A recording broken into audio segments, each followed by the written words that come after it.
Welcome to Chitra's cooking feast. இன்றைக்கி நல்ல ஒரு சாஃப்டான ஸ்பாஞ்சியான பனானா கேக் ரெசிபி தான் பார்க்க போகிறோம். வெள்ளை சக்கரை இல்லாமல், எண்ணெயில் பொரிக்காமல், மைதா எதுவுமே சேர்க்காமல் நல்ல ஒரு ஹெல்த்தியான முறையில் நம்ம இந்த கேக் செய்ய போகிறோம்.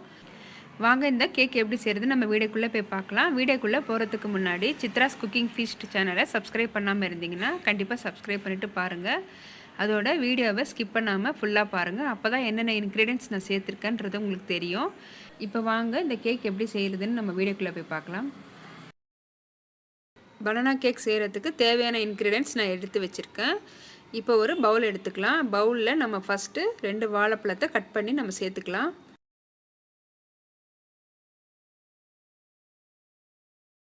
வாழைப்பழத்தை சேர்த்துட்டு ஒரு மேஷர் இல்லைன்னா இது போல் ஒரு ஃபோக் ஸ்பூன் வச்சு நல்லா நம்ம மேஷ் பண்ணிக்கலாம்.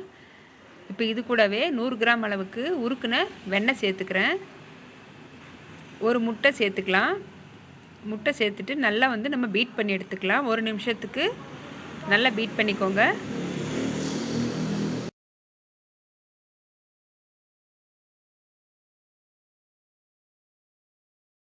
இப்போ நல்லா மிக்ஸ் பண்ணிவிட்டு ஸ்வீட்காக 100 கிராம் அளவுக்கு நாட்டு சக்கரை சேர்த்துருக்கேன்.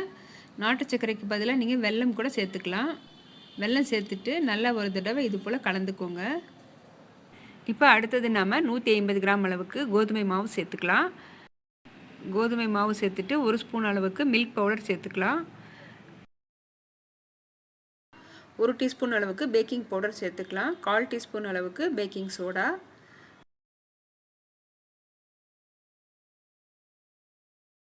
1 பிஞ்ச் அளவுக்கு சால்ட்டு சேர்த்துக்கலாம். சால்ட்டு சேர்த்துட்டு நல்லா சல்லடையில் நம்ம சலிச்சு எடுத்துக்கலாம்.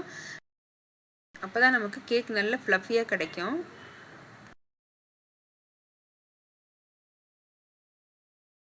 ஃப்ளேவருக்காக 1/4 டீஸ்பூன் அளவுக்கு வெனிலா எசன்ஸ் சேர்த்துக்கலாம். வெனிலா எசன்ஸ்க்கு பதிலாக நம்ம ஏலக்காய் தூள் கூட சேர்த்துக்கலாம். இப்போ எல்லாமே சேர்த்தாச்சு. நல்லா கலந்து விட்டுக்கலாம். மாவு நம்ம ஒரு பக்கமாகவே கலந்து விட்டுக்கணும். கட் அண்ட் ஃபோல்ட் மெத்தடில் நம்ம ஒரே சைடை நம்ம கலந்துக்கலாம்.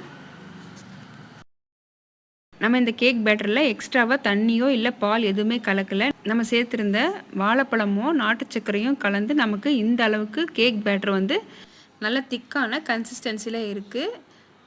இப்போ நம்ம கேக் பேக் பண்ணி எடுக்கிறதுக்காக ஒரு குக்கர் எடுத்திருக்கேன். குக்கரில் லைட்டாக நம்ம ஆயில் தடவிக்கலாம். ஆயில் தடவிட்டு கோதுமை மாவு நல்லா இது போல் எல்லா பக்கமும் நல்லா ஸ்ப்ரெட் பண்ணிக்கலாம். உங்கள்கிட்ட பட்டர் ஷீட் இருந்ததுன்னா நீங்கள் பட்டர் ஷீட் கூட போட்டு எடுத்துக்கலாம்.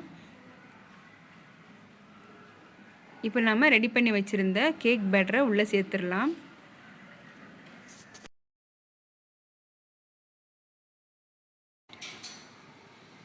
கேக் பேட்டரை உள்ளே சேர்த்துட்டு லைட்டை நாம் டேப் பண்ணி விட்டுக்கலாம். அப்போ தான் நமக்கு உள்ளே இருக்கிற அந்த ஏரெல்லாம் வெளியே வரும். இப்போ நம்ம குக்கர் க்ளோஸ் பண்ணி ஒரு 30 நிமிஷத்துக்கு பேக் பண்ணி எடுத்துக்கலாம். தோசைக்கல்ல நான் 10 நிமிஷத்துக்கு முன்னாடி நல்லா ப்ரீ ஹீட் பண்ணி ரெடியாக வச்சுருந்தேன். இப்போ அதுக்கு மேலே குக்கர் வச்சு நம்ம க்ளோஸ் பண்ணி ஒரு 30 நிமிஷத்துக்கு நம்ம மீடியம் ஃப்ளேம்லேயே வச்சு நல்லா பேக் பண்ணி எடுத்துக்கலாம். 30 நிமிஷம் நான் பேக் பண்ணி எடுத்தாச்சு. கேக் வெந்திருக்கான்னு நம்ம செக் பண்ணிக்கலாம். ஒரு டூத் பிக் விட்டு செக் பண்ணி பார்த்தா இப்போ நல்லா வெந்திருக்கு கேக்கு.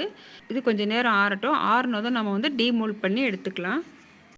நீங்கள் ஈவினிங் ஸ்நாக்ஸ்க்காக குழந்தைங்களுக்கு ஏதாவது செய்யணும்னு நினச்சிங்கன்னா பனானா ஸ்பாஞ்ச் கேக் நீங்கள் கண்டிப்பாக ட்ரை பண்ணி பாருங்கள். நமக்கு இந்த பனானா ஃப்ளேவரோட இந்த கேக் சாப்பிடவே ரொம்பவே டேஸ்டியாக இருக்கும். ரொம்ப ஹெல்த்தியான சாஃப்டான இந்த ஸ்பாஞ்ச் கேக் கண்டிப்பாக ட்ரை பண்ணுங்கள். இந்த வீடியோ உங்களுக்கு பிடிச்சிருக்கும்னு நினைக்கிறேன். வீடியோ பிடிச்சிருந்ததுன்னா வீடியோவுக்கு லைக் பண்ணுங்கள், ஷேர் பண்ணுங்கள், கமெண்ட் பண்ணுங்கள். நம்ம சேனலை ஃபஸ்ட் டைம் பார்க்குறீங்கன்னா சப்ஸ்கிரைப் பண்ணுங்கள். கூடவே பெல் பட்டனை ப்ரெஸ் பண்ணி வச்சுக்கோங்க. அப்போ தான் நான் போடுற லேட்டஸ்ட் வீடியோஸ் உங்களுக்கு நோட்டிஃபிகேஷனாக வரும். தேங்க்ஸ் ஃபார் வாட்சிங்.